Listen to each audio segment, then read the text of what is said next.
ಮಳವಳ್ಳಿಯಲ್ಲಿ station bail ಮೇಲೆ ಆರೋಪಿಯೊಬ್ಬನನ್ನು ಬಿಡುಗಡೆ ಮಾಡಲು ಲಂಚ ಪಡೆಯುತ್ತಿದ್ದ ಮಳವಳ್ಳಿ ಗ್ರಾಮಾಂತರ ಠಾಣೆ ಸಹಾಯಕ ಸಬ್ ಇನ್ಸ್ಪೆಕ್ಟರ್ ಶಿವಕುಮಾರ್ ಅವರು ಬುಧವಾರ ಲೋಕಾಯುಕ್ತ ಪೊಲೀಸರ ಬಲೆಗೆ ಬಿದ್ದಿದ್ದಾರೆ.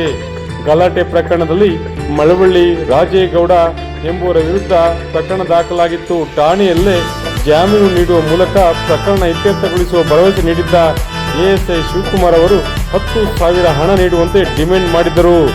ಎಎಸ್ಐ ಶಿವಕುಮಾರ್ ಅವರು ಮಾಡಿದ್ದ ಫೋನ್ ಕರೆಯನ್ನು ರೆಕಾರ್ಡ್ ಮಾಡಿದ್ದ ರಾಜೇಗೌಡ ಲೋಕಾಯುಕ್ತ ಪೊಲೀಸರಿಗೆ ಸಾಕ್ಷ್ಯ ಒದಗಿಸಿ ದೂರು ನೀಡಿದ್ದರು.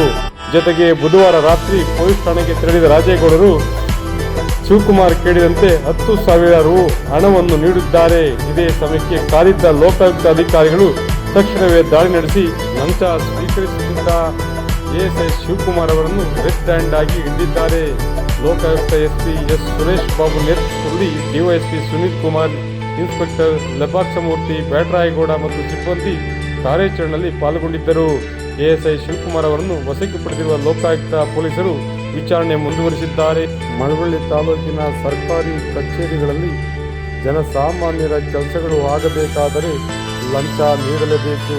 ಇದಕ್ಕೆ ಪೂರಕವಾಗಿ ಗ್ರಾಮಾಂತರ ಪೊಲೀಸ್ ಠಾಣೆಯಲ್ಲಿ ಲಂಚ ಸ್ವೀಕರಿಸುತ್ತಿದ್ದಾಗ ರೆಡ್ ಹ್ಯಾಂಡ್ ಆಗಿ ಸಿಕ್ಕಿಬಿದ್ದ ಎಎಸ್ಐ ಶಿವಕುಮಾರ್ ಅವರೇ ಸಾಕ್ಷಿಯಾಗಿದ್ದಾರೆ. ಇನ್ನಾದರೂ ಜಿಲ್ಲಾಡಳಿತ ಎಚ್ಚೆತ್ತುಕೊಂಡು ಭ್ರಷ್ಟಾಚಾರ ನಿರ್ಮೂಲನೆ ಮಾಡುವಲ್ಲಿ ಜನರು ಸಹ ಜಾಗೃತ ವಹಿಸಬೇಕು ಮತ್ತು ತಾಲೂಕು ಅಧಿಕಾರಿಗಳು ಸಹ ಪ್ರಾಮಾಣಿಕತೆಯಿಂದ ಕೆಲಸ ಮಾಡುವತ್ತ ಮುಂದಾಗಬೇಕಿದೆ. ವಿಶೇಷ ವರದಿ ಮಾಗನೂರು ಎಂ ಶಿವಕುಮಾರ್, ಮಾಮರ ಮೀಡಿಯಾ, ಮಳವಳ್ಳಿ. ನೇರ ದಿಟ್ಟ ನಿರಂತರ ಸುದ್ದಿಗಳಿಗಾಗಿ ಮಾಮರ ನ್ಯೂಸ್ ವೀಕ್ಷಿಸಿ, ಸಬ್ಸ್ಕ್ರೈಬ್ ಆಗಿ, ಪ್ರೋತ್ಸಾಹಿಸಿ. ಧನ್ಯವಾದಗಳು. ಶುಭ ದಿನ.